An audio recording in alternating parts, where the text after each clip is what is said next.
नमस्कार, मैं हूं सौरभ शर्मा। प्रधानमंत्री नरेंद्र मोदी की पार्टी ने नई टीम अनाउंस कर दी है। पुराने चेहरे आउट हो गए। बंगाल, बिहार, झारखंड, पंजाब, तेलंगाना, केरल, नॉर्थ ईस्ट तमाम राज्यों के लिए नए इंचार्ज नियुक्त हो गए। 24 में यही टीम आगे बढ़कर लड़ेगी। यात्रा पर निकले राहुल गांधी से आज अध्यक्ष पद का सवाल पूछा गया तो राहुल ने कहा कि वो किसी कंफ्यूजन में नहीं है, लेकिन उनको नहीं पता कि अगला अध्यक्ष कौन होगा।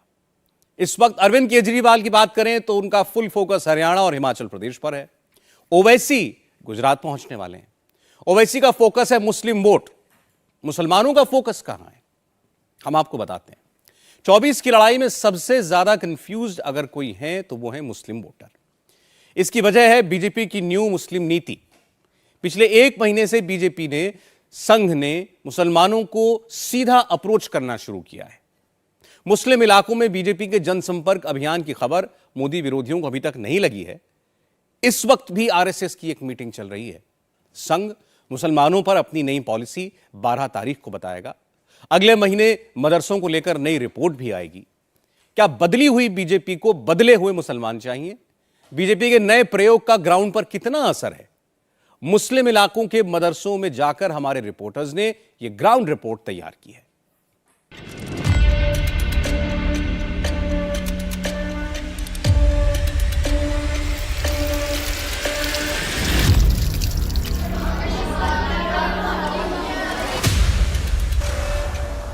मदरसे की गिनती होगी तो मोदी को नफा होगा या नुकसान?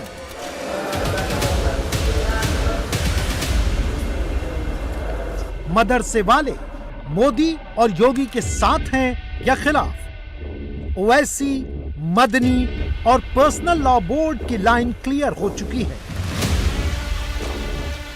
मदरसे के नाम पर ये तीनों पूरी तरह मोदी और योगी के खिलाफ हैं। विरोधियों की इस लिस्ट में मायावती ने भी अपना नाम ऐड करा लिया है। मायावती को लगता है कि बीजेपी बेवजह मदरसा वालों को परेशान कर रही है और उनके मसलों में टांग अड़ा रही है। सवाल है कि मोदी और योगी क्या चाहते हैं। उससे भी ज्यादा जरूरी ये जानना है कि मदरसा वाले मुसलमान क्या सोचते हैं। मदरसे के मुद्दे पर 2 राज्यों में सबसे ज्यादा हलचल है। एक है यूपी, जहां मदरसों की गिनती शुरू होने वाली है, और दूसरा है असम, जहां मदरसों पर बुलडोजर चलने शुरू हो गए हैं। असम के गोलपारा की यह लेटेस्ट वीडियो है। यहां के हिंदुओं ने और मुसलमानों ने मिलकर खुद ही मदरसा गिरा दिया, क्योंकि इस मदरसे का अल-कायदा लिंक सामने आ गया था। Wherever Al-Qaeda office is set up in any madrasa, that madrasa need to be demolished forthwith, without wasting even a minute. Assam के मुख्यमंत्री हेमंत बिस्वा शर्मा ने मदरसों के टेरर लिंक पर हार्ड लाइन ले रखी है। मदरसों पर बुलडोजर चलाकर असम नया एग्जाम्पल सेट कर रहा है।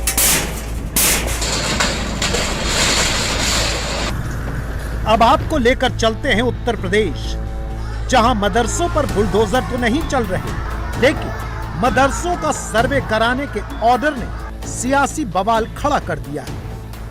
योगी के ऑर्डर पर मौलाना, मौलवी और मुफ्ती क्या कहते हैं वो भी दिखाएंगे। उससे पहले आम मुसलमानों की बात सुनाते हैं। यूपी की राजधानी लखनऊ के मुस्लिम मोहल्ले में इंडिया टीवी रिपोर्टर विशाल प्रताप मदरसा मीटर लगाकर टेस्ट किया।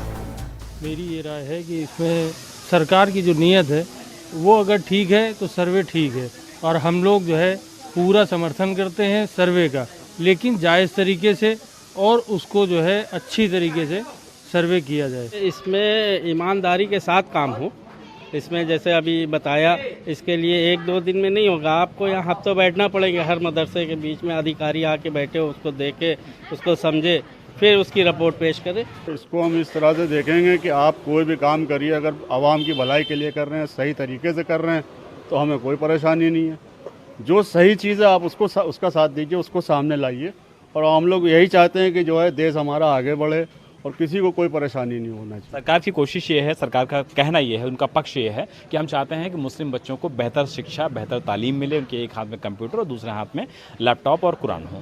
भाई बेहतर शिक्षा जब मिलेगी कि भाई उस तरह से उसका इंतज़ाम किया जाए, वैसे स्कूल खोले जाएँ, वैसे उनको तालीम दी जाए।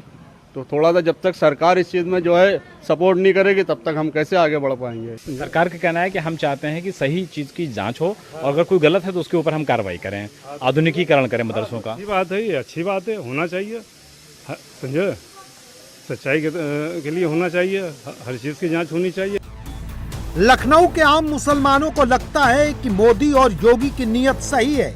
मुल्ला और मौलवी सर्वे का विरोध इसलिए कर रहे हैं क्योंकि वो अपनी जांच से बचना चाहते हैं। लखनऊ के मुसलमान भी चाहते हैं कि उनके बच्चे कुरान पढ़ें, मगर साथ ही साथ कंप्यूटर भी समझें।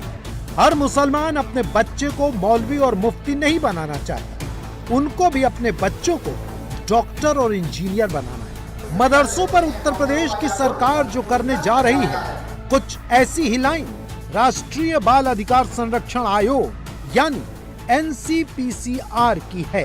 देश में इस वक्त 1,10,00,000 से ज्यादा बच्चे ऐसे हैं जो उन मदरसों में पढ़ रहे हैं जो अनमैप्ड हैं, अनरिकॉग्नाइज्ड हैं, जिनको ये पढ़ाया जा रहा है कि सूरज पृथ्वी के चक्कर लगाता है, जिनकी क्लासेस में 2 डेस्क खाली छोड़ दी जाती हैं ये बोल के कि इसमें जन्नातों के बच्चे पढ़ रहे हैं। देश के सबसे ज्यादा मुसलमान उत्तर प्रदेश में रहते हैं, मदरसे भी सबसे ज्यादा उत्तर प्रदेश में ही हैं। यूपी सरकार से मान्यता प्राप्त मदरसे तो सिर्फ 558 ही बचे हैं, बाकी 16,000 से ज्यादा मदरसे बिना किसी रिकॉर्ड के चल रहे हैं। योगी सबको रिकॉर्ड पर लाने वाले हैं। अब ये समझते हैं कि इससे होगा क्या। पॉलिटिकली अभी देश में जो कुछ भी हो रहा है उसका एक सिरा 2024 के चुनाव से जुड़ता है। 24 के लिए ही बीजेपी और आरएसएस के नेता रायपुर में समन्वय समिति की बैठक के लिए जुटे हैं।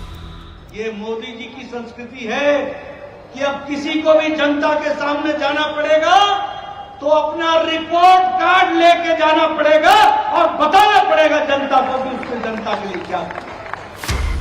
24 के लिए ही असम के मुख्यमंत्री हिमंता बिस्वा शर्मा तेलंगाना के हैदराबाद का चक्कर लगाते हैं, जहां उनकी सभा में हंगामा हो जाता है।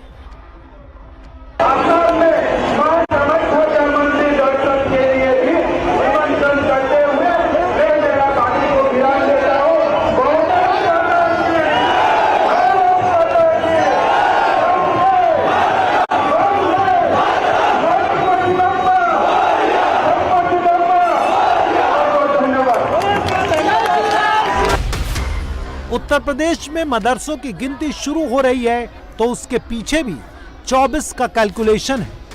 उत्तर प्रदेश 80 सीट 19% मुसलमान, बिहार 40 सीट 17% मुसलमान, पश्चिम बंगाल 42 सीट 30% मुसलमान, असम 14 सीट 35% मुसलमान। बीजेपी के लिए हिंदू वोट सैचुरेशन पॉइंट तक पहुंच रहा है। 24 के लिए बीजेपी को मुस्लिम वोट भी चाहिए। एग्जाम्पल के लिए बिहार को देखिए, बीजेपी के पास ओबीसी वोट बैंक का एक हिस्सा ही बचा है। बिहार में भूमिहार, ब्राह्मण, कायस्थ और आधे ओबीसी वोट के सहारे बीजेपी नहीं जीत सकती। नीतीश और लालू के कॉम्बिनेशन से लड़ना है तो बीजेपी को उनके घर जाकर लड़ना होगा, यानी नीतीश के कॉम्बिनेशन को तोड़ना होगा।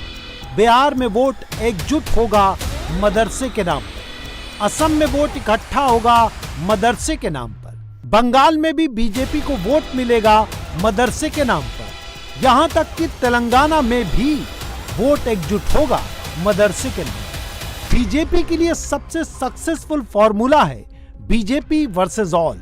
जहां भी वोट का वर्टिकल डिवीजन होता है बीजेपी हमेशा फायदे में रहती है। यही फॉर्मूला मुस्लिम वोट बैंक पर अप्लाई हो रहा है।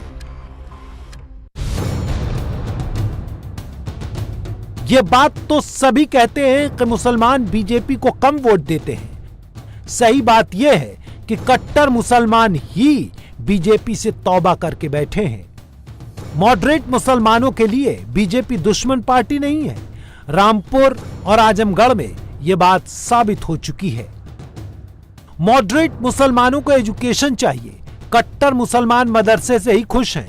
मॉडरेट मुसलमान को डॉक्टर इंजीनियर बच्चे चाहिए, कट्टर मुसलमान बच्चों को मौलाना बनाकर खुश है। मॉडरेट मुसलमान बच्चे को ऑफिसर बनाना चाहता है, कट्टर मुसलमान केवल मजहब की तालीम दिलाना चाहता है।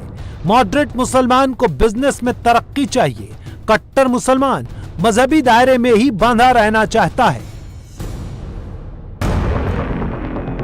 मोदी और योगी की पार्टी मुसलमानों के उसी मॉडरेट तबके को टैप कर रही है। सरतन से जुदा पर मचे बवाल के बाद बीजेपी में मंथन हुआ है। मुसलमानों को अलग नहीं करना है क्योंकि हर मुसलमान कट्टर नहीं है। मॉडरेट मुसलमानों को अपने पास लाओ और कट्टर मुसलमानों को दूर रखो। ये ब्रॉडर अप्रोच है जिस पर मोदी योगी की पार्टी चल रही है। हिंदुओं को खुश रखो यानी अपना वोट बैंक इंटैक्ट रखो और मुस्लिम वोट बैंक में से मॉडरेट मुसलमानों को अपने पास खींच लो। मोदी हिंदुत्व की राह नहीं छोड़ेंगे, योगी कट्टर हिंदुत्व की लाइन पर रहेंगे। राष्ट्रीय स्वयंसेवक संघ का सपोर्ट 19 की तरह ही होगा। 24 में बीजेपी के लिए मुस्लिम वोट का विंडो नया होगा। 24 का टारगेट बहुत बड़ा है, इसलिए बीजेपी का प्लान भी बड़ा है। हम लोग वोट की राजनीति नहीं करते। मुस्लिमों को कैसे मुख्य धारा से जोड़ा जाए, भारत योगी सरकार इसलिए काम कर रही है। जो गैर मान्यता प्राप्त मदरसे हैं उनकी सर्वे कराने का लक्ष्य ये है कि हम जो मदरसे गैर मान्यता प्राप्त हैं उनमें बच्चों के बैठने का उचित प्रबंध है अथवा नहीं, शौचालय पानी पीने की अच्छी व्यवस्था है अथवा नहीं, और वो रजिस्ट्रेशन उनका है अथवा नहीं। दूसरा, उनमें जो मौलवी पढ़ा रहे हैं वो पढ़ाने की योग्यता रखते हैं या नहीं रखते हैं। इन सारी चीज़ों को लेकर योगी सरकार इसका सर्वे करा रही है। लोगों को जो इसका विरोध वो लोग कर रहे हैं जो समझ रहे हैं कि मुस्लिम वोट अब उनके हाथ से निकल रहा है। धार्मिक शिक्षा पर हमारा आघात नहीं है, जो उर्दू फारसी अरबी पढ़ें, कोई आपत्ति नहीं है। हम इनको मुख्य धारा से जोड़ने के लिए हिंदी, अंग्रेजी, गणित, विज्ञान, सामाजिक विषय, ऐसे विषय पढ़ाकर हमें इनको IAS, IPS, इंजीनियर, डॉक्टर बनाकर मुख्य धारा से जोड़ने का काम कर रहे हैं। और जो लोग विरोध कर रहे हैं उनके बच्चे कई मदरसे में नहीं पढ़ते हैं और वो ना खुद मदरसे में पढ़ें। ये तो कॉन्वेंट स्कूल के पढ़ने वाले लोग हैं। मदरसों में तो गरीब मुसलमानों के बच्चे पढ़ते हैं, तो इसलिए इनको चिंता है कहीं ये पढ़ जाएंगे, लिख जाएंगे, अच्छे बन जाएंगे तो हमारी पर्दी से। मायावती को तो इस तरह की चिंता नहीं है। मायावती जी को मैं समझता हूँ यही चिंता सता रही होगी कि उनको वोट कैसे मिलेगा। बैरिस्टर असदुद्दीन ओवैसी खुद लंदन में पढ़े, ओवैसी के बच्चे भी लंदन में पढ़े, लेकिन गरीब मुसलमानों के लिए ओवैसी मदरसे की पैरवी करते हैं। जमीयत वाले मदनी की फैमिली हायर एजुकेशन लेती है, इसके लिए विदेश भी जाती है, लेकिन मदनी भी मदरसे के लिए बैटिंग कर रहे हैं। सुन्नी मुसलमानों का संगठन all India Muslim personal law board भी मदरसे के फेवर में आ गया है। उसे भी मोदी योगी से तकलीफ है। उनके लिए दिक्कत यह है कि आम मुसलमान ही इन्हें रिजेक्ट कर रहा है। कितना पुराना मदरसा आपका ये है? ये लमसम 100 साल पुराना तो जरूर होगा, लमसम लगभग। अब बड़े लोग बता सकते कितना है। ये जो बच्चे हैं ये किस क्लास की पढ़ाई यहाँ पर हो रही है? जो मदरसे के बच्चे यहाँ पर पढ़ाई कर रहे हैं ये पंजुम तक है, पहली से पंजुम तक जी। 100 साल पुराना मदरसा है। इस मदरसे ये कोरोना और लॉकडाउन की वजह से बच्चों की तादाद कम हो गई। तो ये जैसे आपने बताया कि करीब 100 साल पुराना मदरसा है। ये पहले चला होगा, हमको क्या पता है। तो मान्यता है इस मदरसे की? नहीं, मान्यता नहीं, रजिस्ट्रेशन है। तो मान्यता क्यों नहीं ली?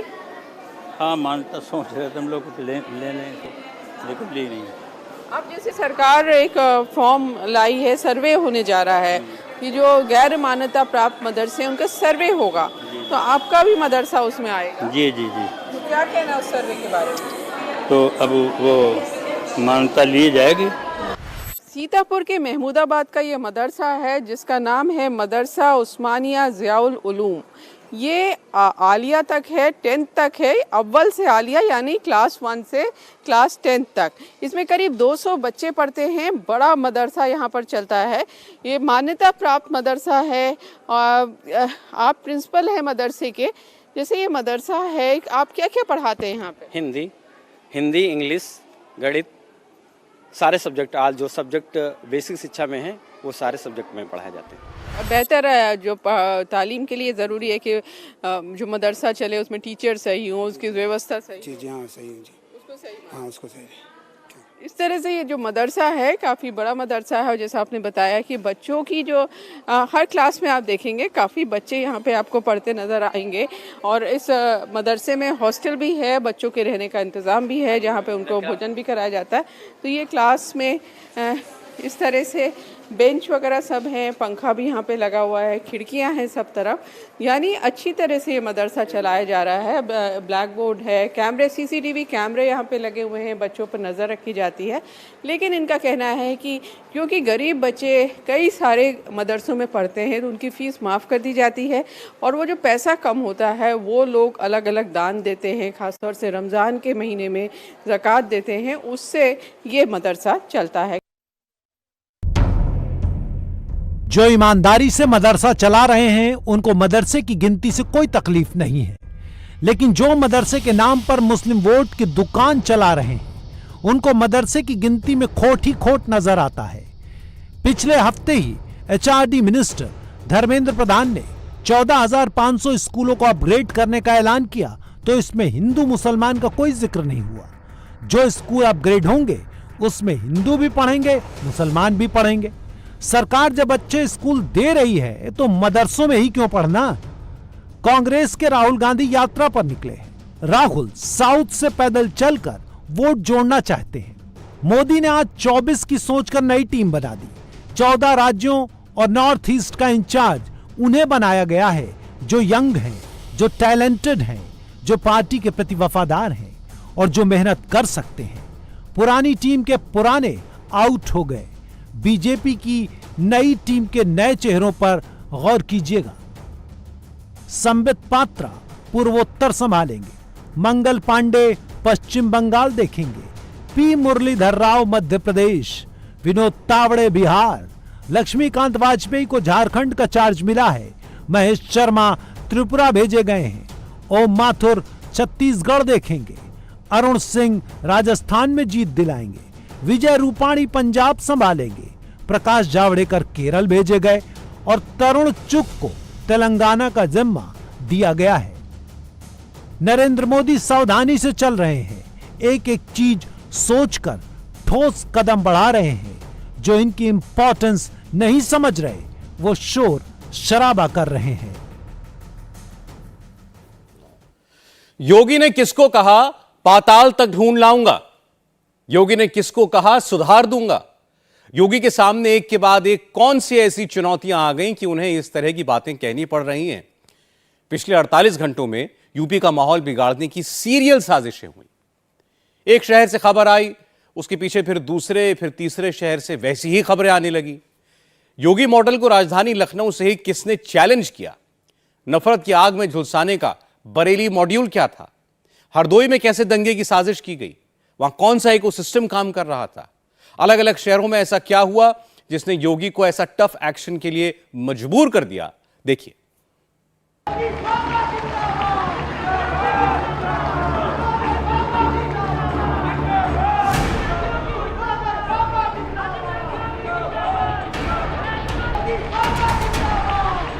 योगी की पॉपुलैरिटी का कांटा चढ़ रहा है और यही नफरतियों की आंखों में गड़ रहा है।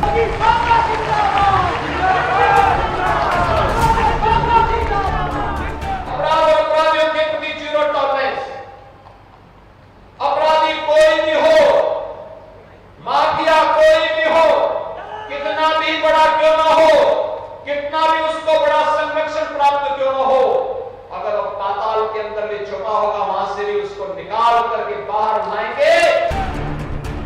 योगी की इमेज बिगाड़ने की कोशिश हुई है, यूपी में नफरत फैलाने की साजिश हुई है, जमकर हिंदू मुसलमान हुआ है, दंगा भड़काने का पूरा प्रयास हुआ है, यूपी में आग लगाने की कोशिश हुई है, लेकिन कोशिश नाकाम हुई है। सबसे खतरनाक सैंपल लखनऊ से आया है। एक नफरती ने भगवान का अपमान किया है। लखनऊ में लेटे हुए हनुमान जी के मंदिर में तोड़फोड़ हुई है, भगवान की मूर्तियों का अपमान हुआ है। तौफीक नाम का एक नफरती शिवा बनकर मंदिर में आया, हनुमान जी को फूल चढ़ाया, पंडित जी से टीका लगवाया, जय श्री राम का नारा लगाया और फिर इसने अपना असली चेहरा दिखाया।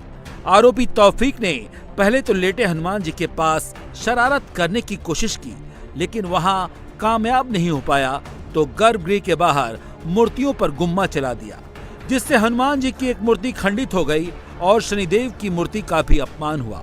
इस नफरती ने हनुमान जी की पताका को भी नुकसान पहुंचाया। लखनऊ में बुधवार को शाम 7:30 बजे उस वक्त हड़कंप मच जाता है जब पुलिस को यह पता लगता है कि लेटे हुए हनुमान जी के मंदिर में एक शख्स ने हनुमान जी की मूर्ति को और शनिदेव की मूर्ति को खंडित किया है और यहाँ मौजूद ध्वजा को खराब करने की, तोड़ने की कोशिश की है, जिसके बाद पुलिस मौके पर पहुंचती है और ये पता लगता है कि ये आप देखिए कि यहीं पर लेटे हुए हनुमान जी का मंदिर है, गोमती किनारे मूर्ति को खंडित किया गया है। फिलहाल मूर्ति को पूरी तरीके से ढक दिया गया है ताकि प्राण प्रतिष्ठा दोबारा हो, मूर्ति को दोबारा यहाँ स्थापित किया जाए और पूजा शुरू हो सके। ठीक बगल में आप देखिए शनिदेव का मंदिर है, शनिदेव के मंदिर में भी जो मूर्ति है उनको भी खंडित करने की यहाँ पर कोशिश की गई, बड़ा सा गुम्मा अद्धा चलाया गया और इसको भी तोड़ने की कोशिश की गई, जिसके बाद आरोपी जो तौफीक अहमद है वो यहाँ से भागने की कोशिश करता है, लेकिन उसको पकड़ने में मंदिर प्रशासन के लोग कामयाब हो जाते हैं। पता ये चलता है कि जब आरोपी यहाँ आता है तो जय श्री राम के नारे लगाता है, टीका लगवाता है और अपना नाम शिवा बताता है, लेकिन जब उसकी पिटाई होती है तो उसके बाद निश्चित तौर पर वो यहाँ पर अपनी सही पहचान बताता है और सबसे पहले वो लेटे हुए हनुमान जी के मंदिर में जब प्रवेश करता है तो आकर के गर्भगृह में लेटे हुए हनुमान जी के मंदिर में दर्शन करता है। किसी को शक ना हो इसके लिए अपना नाम शिवा बताता है, माथे पर टीका लगाता है, जय श्री राम के नारे लगाता है और सबसे बड़ी बात यह है कि यहाँ दर्शन करने के बाद जब वो बाहर जाता है लेटे हुए हनुमान जी के मंदिर के दर्शन करने के बाद, तो उसके बाद वो अपनी पहचान गलत बताता है। पिटाई होने के बाद सच सामने आता है और प्रशासन के लोग यहाँ पहुँचते हैं। ट्रस्ट के जो लोग हैं वो हमारे साथ मौजूद हैं। सर, कैसे आप लोगों को शक हुआ कि वो तौफीक है, शिवा नहीं? सबसे पहले वो यहीं गर्भगृह में आया था दर्शन करने, यहाँ पे उसने जय श्री राम का नारा लगाया।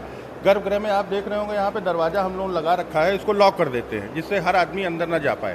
तो पंडित जी ने उसको टीका लगाया, उसने जय श्री राम का नारा लगाया, यहाँ उसने देखा इधर उधर, लेकिन यहाँ कहीं उसको जगह नहीं मिली। फिर बाहर हमारे शनिदेव भगवान बैठे हुए हैं और हनुमान जी हैं पताका के नीचे, वो गुम्मा लेके गया और उसने अभी तक अपना नाम वो शिवा और शिवम ही बता रहा था सबको।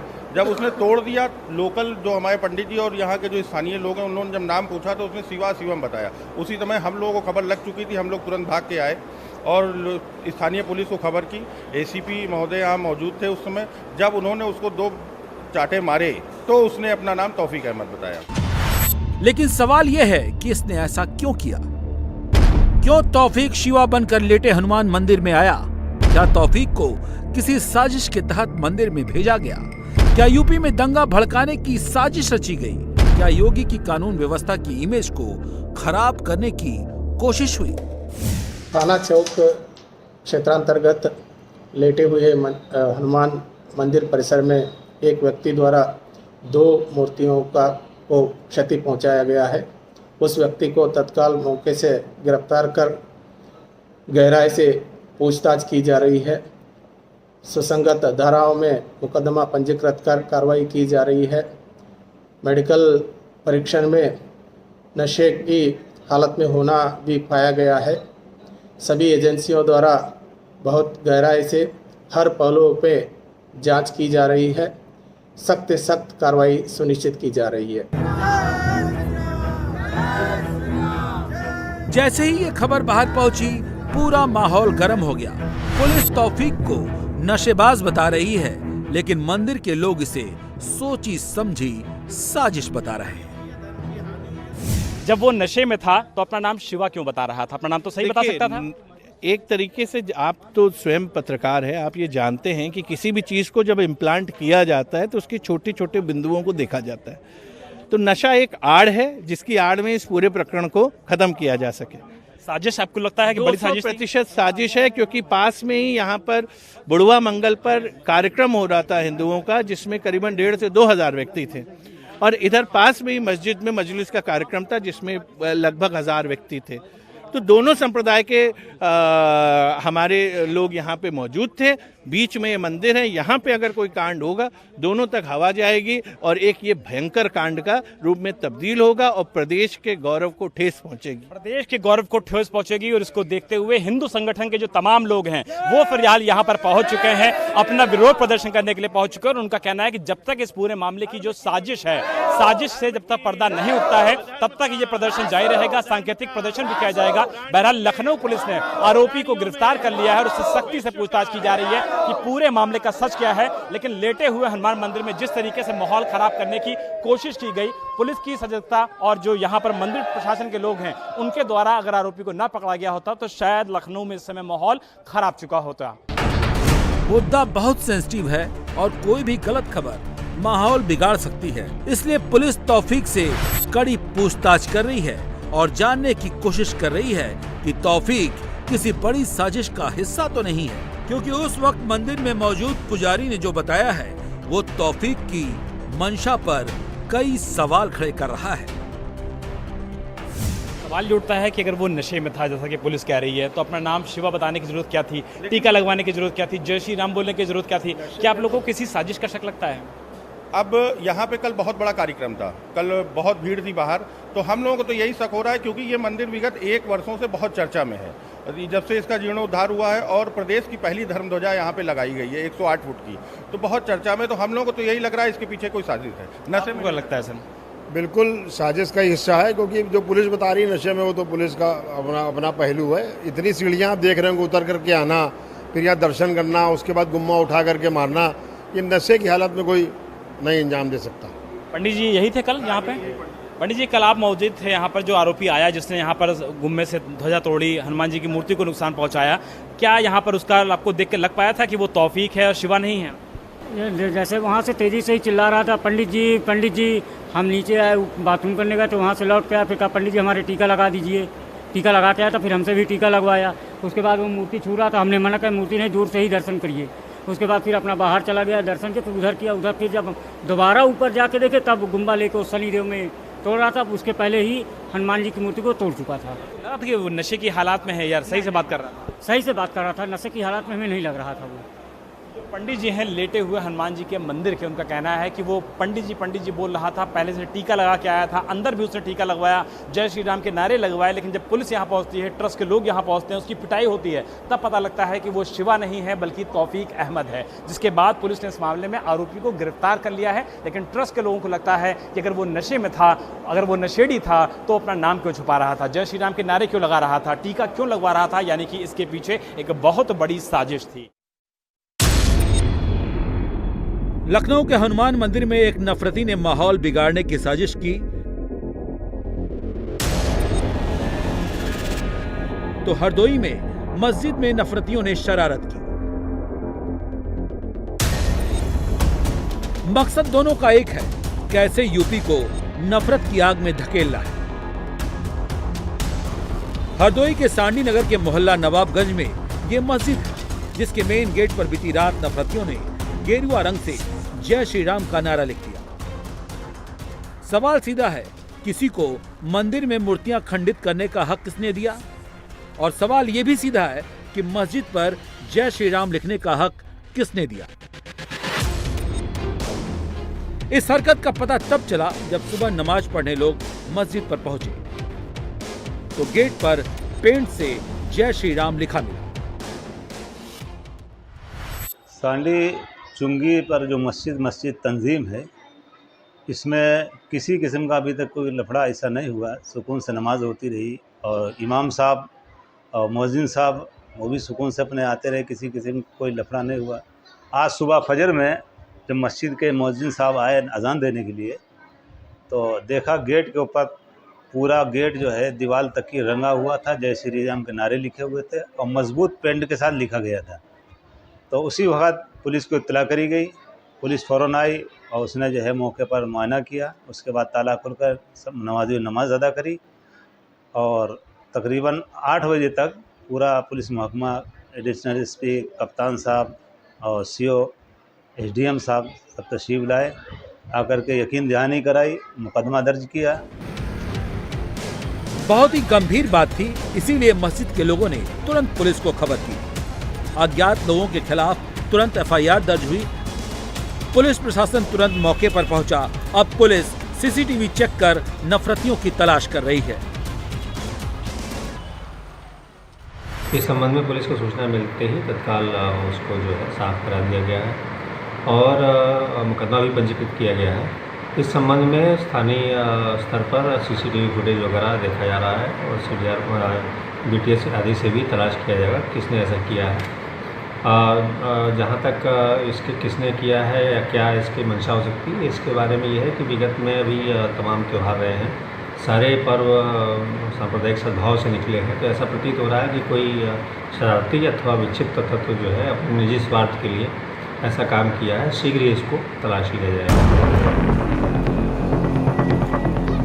माहौल बिगाड़ने की साजिश भड़काऊ गैंग कर रहा है, इसलिए सभी को सतर्क रहने की जरूरत है क्योंकि हर तरफ नफरती भरे पड़े हैं। बरेली से भी नफरत का एक खतरनाक सैंपल एक लेटर की शक्ल में आया। चिट्ठी में लिखा था, किसी भी जुमे को मस्जिद में बम रखा जाएगा, इस इमाम को निकाला जाए, मस्जिद से दूर रखा जाए, खुर्शीद आलम नहीं निकला तो गोली पड़ेगी। शहर की जामा मस्जिद में बम की धमकी, इमाम को गोली मारने की धमकी ने पूरे इलाके में सनसनी फैला दी। पहले तो मामला हिंदू मुसलमान का लगा, लेकिन जब आरोपी पकड़ा गया तो इलाके का ही एक मुस्लिम लड़का निकला। नाम क्या? मोहम्मद समन। पिताजी का नाम? नसीम अहमद। कहाँ रहता है? किला जाम मस्जिद। कल तूने क्या किया? सर शरारत में एक पोस्टर चिपका दिया था, आइंदा दोबारा वो गलती। क्या लिखा था उसमें तुमने? सर थोड़े बहुत मस्जिद में थोड़ा वो करने की और इमाम साहब को निकालने की, हटाने के लिए। इमाम साहब से क्यों नाराज है तू? सर बोल। थोड़ा बहुत बस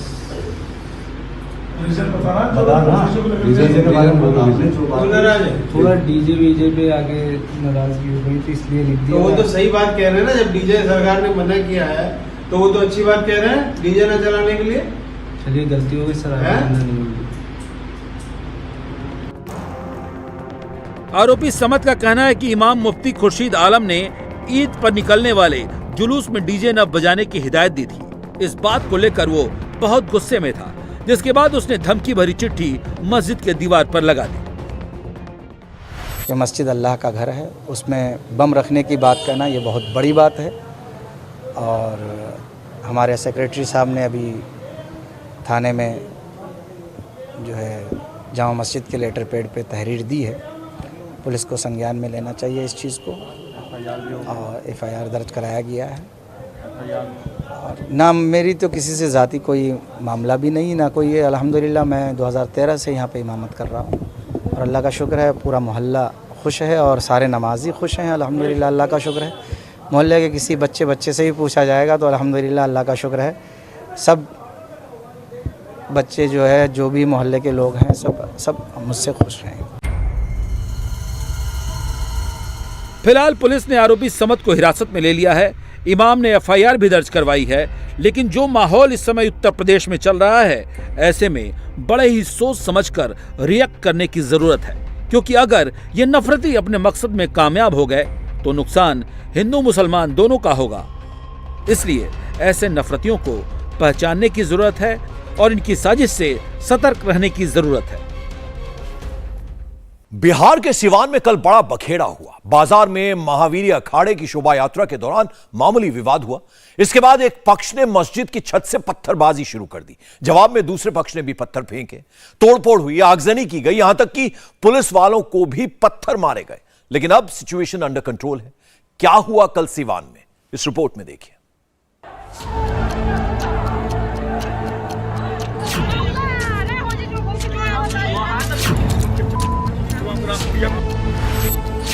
सिवान में नीचे जुलूस, ऊपर पत्थरबाज।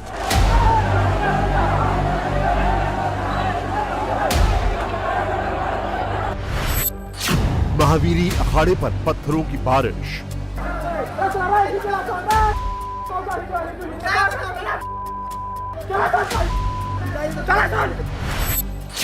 मस्जिद की छत से बेशुमार पत्थरबाजी।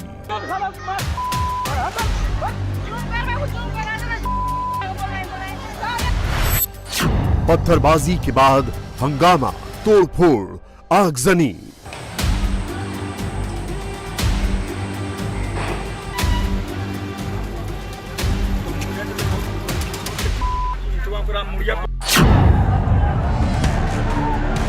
ये तस्वीरें बिहार के सीवान की हैं। सीवान के बड़हरिया थाने में आने वाले पश्चिम टोला में कल शाम महावीरी अखाड़े की शोभा यात्रा निकाली जा रही थी,